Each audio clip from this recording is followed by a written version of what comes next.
Best varicose veins చికిత్సనే పొందండి. నొప్పి లేని చికిత్స కోసం సంప్రదించండి ఎబిస్ హాస్పిటల్. రమగారు నమస్తే అండి. నమస్తే చే రమగారు, అన్ని దానాల్లో కల్లా అన్నదానం చాలా గొప్పది అని విన్నాం కదండి. అయితే ఈ అన్నదానం అనేది ఎక్కడ చేస్తే, ఎవరికి చేస్తే పూర్తి ఫలితం ఉంటుంది రమగారు? ఆకలిగా ఉన్న వాడికి దానం చేయటమే అత్యద్భుతమైన అన్నదానం. ఎవడు అన్నార్తుడుగా ఉంటాడో వాడికి పెట్టిన దానం కోటి రెట్ల ఫలితాన్ని ఇస్తుంది. పాయింట్ ఇది. కాకపోతే ఇవాళ రేపు మనం అన్నదానాల విధానాలు మారినాయి. ఇప్పుడు దేవాలయాల్లో ఏ దేవాలయానికి వెళ్ళినా అన్నదానం జరుగుతుంది అంటే మనం ఏం చేస్తాం, ఓ 1000 రూపాయల అన్నదానాన్ని కట్టేస్తాం. మన మ్యారేజ్ డే రోజునో, బర్త్డే రోజునో, పిల్లల పుట్టినరోజుల నాడో, మామగారి తిథి నాడో చేస్తాం కదా. నాయనమ్మ పేరు మీదో ఎవరో ఒకరి పేరు, వాళ్ళ తిథి నాడు, వాళ్ళ నక్షత్రాన్ని నాడు చేసేలాగా ఆ రోజు నక్షత్రానికి ఆ గుడికి వచ్చిన వాళ్ళు తినిస్తూ ఉంటారు. ఇది ఒక పందా అలవాటైంది. కొన్ని దేవస్థానాల్లో నిత్యము అన్నదానం ఉంటుంది.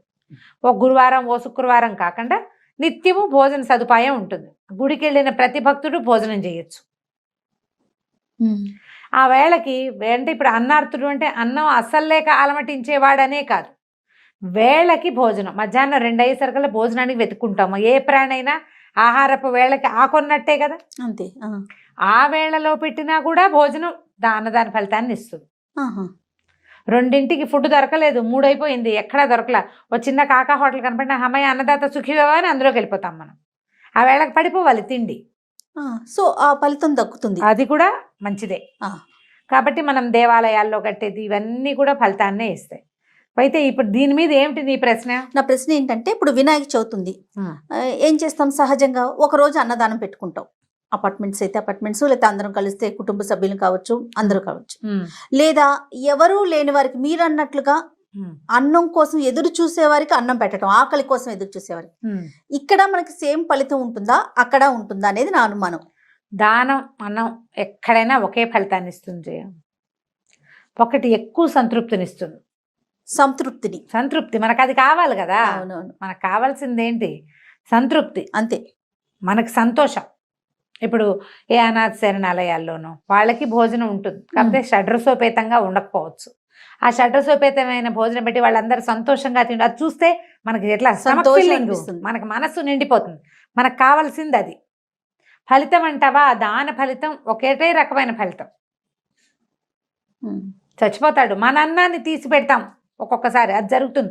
ఇవాళ రేపు మనం చేయట్లేదు, పాత కథల్లో కనపడుతుంది. తన అన్నం మానుకుని దానం చేయటం. అవునవును, అది మహాద్భుతమైన ఫలితాన్ని ఇస్తుంది. అంటే ఇప్పుడు దాన్ని చేయగలిగేవాడు ఎవడూ లేడు. మనది మానుకుని పక్కవాడికి ఎందుకు పెడతాం మనం? అంతే కదా. ఏదైనా ఫ్రెండ్ అయితే సగం సగం పంచు తింటాం, ఒక ముద్ద తక్కువ తింటాను అంతే. ఉన్న దాంట్లోనే ఓ ముద్ద నీకు వేస్తామని 4 తినేటప్పుడు ఒకటి ఎక్స్ట్రా వస్తే తలా ఓ ముద్ద తగ్గించుకుని వాళ్ళకి పెడతాం. ఇది వరకు ఎవరైనా సడన్ గా ఇంటికి వస్తే ఇంట్లో ఉన్న అమ్మ వాళ్ళు అన్నం తినకుండా వాళ్ళకి పెట్టేసేవాళ్ళు. ఎవరన్నా వస్తే సడన్ గా, అదే ఇప్పుడు అసలు ఏమో అన్నం తినకుండా అని నేను మాత్రం అనుకోవట్లేదు జయ, నాకు తెలిసి. నేను చూసాను అమ్మగారు, మా ఇంట్లో ఎవరన్నా గబుక్కుని వస్తే గనక అమ్మ భోజనం చేసేవాళ్ళు కాదు, పెట్టేసేవాళ్ళు. నాకు తెలిసి అయితే తలా ఒక ముద్ద, పెరుగన్న ఒక ముద్ద తగ్గించుకుంటే మనిషి భోజనం వచ్చేస్తుంది. 10 మంది ఉన్న ఇళ్లలో ఇలా జరుగుతుంది కదా. అది పెద్ద అంటే ఇది తప్పు కాదు, ఎక్కువ కాదు, అది కాదు, తక్కువ కాదు. రాత్రిపూట లేట్ నైట్ కరెక్ట్ గా వచ్చిన మనిషికి భోజనం, ఇంకా వాళ్ళు బయటకు వెళ్తే వాళ్ళకి భోజనం లభించదు. ఇవన్నీ దాన ప్రక్రియ కిందకే వస్తాయి. మనం ప్రక్రియ అని పెద్ద పదం వాడక్కర్లేదు. కానీ ఆహారపు వేళకి ఒక జీవి ఎవరైనా సరే, మన చుట్టం పక్కం కాకర్లేదు, దారిపోయే వాళ్ళైనా సరే, మన వాళ్ళే అవ్వక్కర్లా, వాళ్ళకి ఆ వేళకి ఒక ముద్ద పెడితే అది భగవంతుడి అంశం ఉన్నట్టు మనలో. శివుడే కదా అందరికి అన్నం పెట్టేవాడు. అన్నపూర్ణేశ్వరే వేళకి అన్నం పెడుతుంది అందరికి. ఆ వేళకి ఆవిడ వాళ్ళ అన్నం మన ఇంట్లో పెట్టించింది. అలా ఇట్లా జరుగుతుంది, బాగానే ఉంది. అయితే మనకి సాధారణంగా ఈ సంతర్పణలప్పుడు భోజనాలు, సరదా భోజనాలప్పుడు కనుక మనం కంట్రిబ్యూట్ చేస్తే ఈ దానం చేసిన ఫలితం వస్తుందా రాదా అన్న ఆలోచన ఉంటుంది. ఇది దానంగా కాకపోయినా భోజనం పెట్టాం కదా, భోజనం పెట్టాం కదా, భోజనం పెట్టిన ఫలితం తప్పకుండా వస్తుంది. మనం ప్రతి చోట చూస్తాం దాన్ని. అవును, అన్ని ఈ మన వినాయక చవితి పందిళ్లలోనూ భోజనాలు, శ్రీరామనవమి నవమికి పందిళ్లలోనూ చూస్తాము. భోజనాలు బాగా కనపడతాయి. అవును. దసరాలు ఈ శరన్నవరాత్రులప్పుడు కూడా దేవాలయాల్లో భోజన సదుపాయం ఉంది, లేకపోతే అన్నదానం జరుగుతోంది, సంతర్పణ జరుగుతుంది, ఇలా రాస్తారు. సమారాధన జరుగుతోంది అవును. కదా. సమారాధన, ఈ సమారాధన అంటే అందరికీ ఒకటే రకమైన ఆరాధన. అంటే ప్రతి జీవిలోని ఉన్నటువంటి వైశ్వానరాగ్ని అంటారు, పొట్టలో ఉన్న అగ్ని, ఆ అగ్ని రూపంలో ఉన్న భగవంతుణ్ణి అర్చించటం. ఉమ్. ఆ అగ్ని రూపంలో ఉన్న భగవంతుడికి ఏమిటి ఇవ్వవలసింది? ఆహారమే. అంతే. సమయానికి అది ఎప్పుడు ఆకలిస్తుందో అప్పుడు అప్పుడు. అన్నం పెట్టడం. ఆ వేళకి అన్నం పెడితే భగవంతుణ్ణి అర్చనించినంత ఫలితం లభిస్తుంది. అది పక్కింట్లో పక్కవాడికి పెట్టామా, వెనకవాడికి పెట్టామా, పేదవాడికా ధనికుడుకా అని కాదు. ఉమ్. మీరు అన్నట్లుగా పేదవాడికి పెట్టామనుకోండి, ఉమ్. ఎక్కువ తృప్తి. తృప్తి మనకి పోనీలే, పాపం వీడికి అన్నం లేదు ఇవాళ ఈ పూట మన ఇంట్లో. వాడు అంటాడు, బాబు 3 రోజులైంది అన్నం తిని, ఇవాళ నీ చేతితో పట్టాడు అన్నం తిన్నా, సంతోషంగా ఉన్నాను నేను. వాడన్న ఆ మాట మనని సంతోషపెడుతుంది. అంతే. ఎన్నాళ్ళు అయిందోనమ్మా మజ్జిగ పోసుకుని అన్నం తిని. ఆ. చాలా మంది అంటారు ఊళ్ళల్లో మజ్జిగలు దొరకవు, ఎండాకాలం చాలా బాధపడతారు. ఇప్పుడు లేదు, ఇదివరకటి కాలంలో ఉండేది. ఎందుకు రమ్మగారు? ప్రతి ఒక్కరికి పాడి ఉండేది కదా. పాడి ఉంటే ఎండాకాలం పాడి తగ్గిపోతుంది. ఆహా. వర్షాల్లో కూడా ఈ మన దాన్ని ఏమంటారంటే మాసూళ్ళప్పుడు పిచ్చిగా దోమలు ఆహా. పాలు తగ్గిపోతాయి గొడ్లకి. అది ఎప్పుడు అంటారంటే ఊడుపులప్పుడు, అప్పుడు బాగా దోమలు ఉంటాయి, నీరు ఉంటుంది, ఇవక ఎక్కువ ఉంటుంది చేలల్లో, ఇవక ఎక్కువ ఉండి పిచ్చి దోమలు. ఆ దోమలకి అసలు గుడ్లు పాలు ఇవ్వవు, ఓహో. పాలు తగ్గిపోతాయి. ఆ కేంద్రాన్ని పోసే పాలు బలవంతంగా పోయవలసిన పాలు పోస్తారు పాపం, ఏవో కొన్ని వతనగా పోయవలసిన ఇళ్లల్లో పాలు తగ్గిపోతాయి. అదేలేండి. మజ్జిగలు పల్చలు చేసుకోవాలి.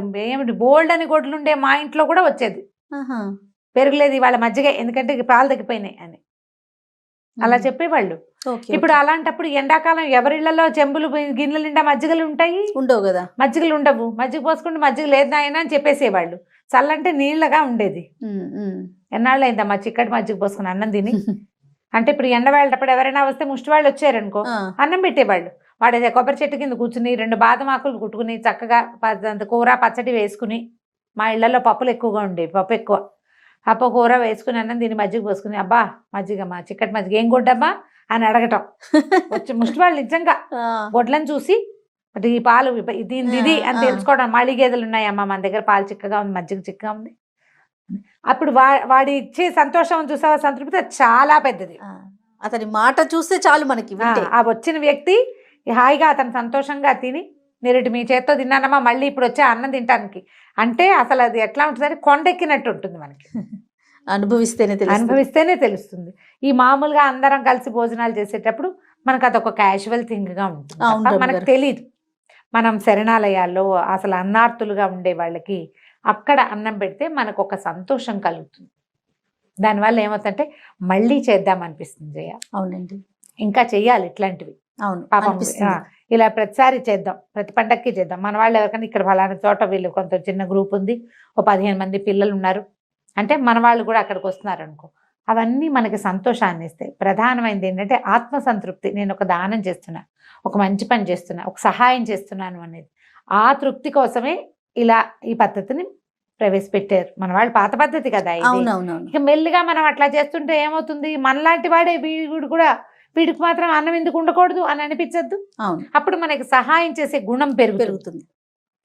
పిల్లలకి నేర్పిస్తే అవి ఇంకా ప్లస్ అవుతాయి. ఎక్కడైనా సమారాధనలో మన డబ్బులు కూడా పెడితే మంచిదే, అదేం తప్పేం కాదు. అదంతా కూడా దానం కిందే, మంచి ఫలితాన్నే ఇస్తుంది. ఇది ఇచ్చే సంతృప్తి, అది ఇచ్చే ఫలితము 2 సమానం కాదు. ఇది ఎక్కువ, ఇది మనం బాగా ఫీల్ అవుతాం కదా. సో ఈ ఫీలింగ్ కోసమని ఇలాంటివి చేయాలి. రైట్. ఫలితం కోసం అన్ని రకాలు చేయొచ్చు. ఎక్కడికైనా దేవాలయానికి వెళ్ళి మీరు జ్ఞాపకం పెట్టుకోండి, ఒక మాట చెప్పండి. దేవాలయాలకు వెళ్తాం, అర్చక స్వామికి వేస్తాము, హుండీలో వేస్తాము. ఇక్కడ భోజనం ఉంది అంటే, ఇట్లా నిత్యాన్న దానం జరుగుతుంది అంటే కనీసం ఒక 100 రూపాయలైనా అక్కడ కట్టండి. పెద్ద పెద్ద అమౌంట్స్ కట్టగలిగే మహానుభావులు మంచిదే. మామూలు వాళ్ళు కూడా ఓ పిల్లాడి పేరుతోటో పిల్లల పేరుతోటో ఒక మాట అనుకుని బర్త్డేకో ఇంకోటో, వాళ్ళ డేట్లు కూడా ఏ డేట్ని చేయము అని కూడా అడుగుతారు. సింపుల్ అన్నదానం జరుగుతుంది కొన్ని చోట్ల అయితే. ఓ 2 రొట్టెలు, ఓ పల్చటి కూర, కొంచెం సాంబారు, కొంచెం మజ్జిగాన్నం. మధ్యాహ్నం వేళకి ఇంకేం దొరకపోతే అదే కదా అమృతం. మరి ఇంకో 10 కిలోమీటర్లు వెళ్తే కానీ ఏమీ దొరకదు, పోన్లో ఇదే తినేద్దాం అనుకుంటారు. అవును. అసలు ఆ టైంకి ఎవరికైనా అన్నం పెట్టేందుకు మన 100లో 1 పావలా ఖర్చు అయినా అది మనకి ప్లస్. బా అద్భుతం నమ్మగారు. కాబట్టి ఎక్కడ దేవాలయంలో ఇది ఉంది అంటే మీరు అక్కడ భోజనం చేసినా చేయకపోయినా కాంప్రమైజ్ కావద్దు. మినిమం 100 రూపాయలు, తర్వాత మీ శక్తి మీ ఓపిక. అంతే. నమస్తే. నమస్తే జయ.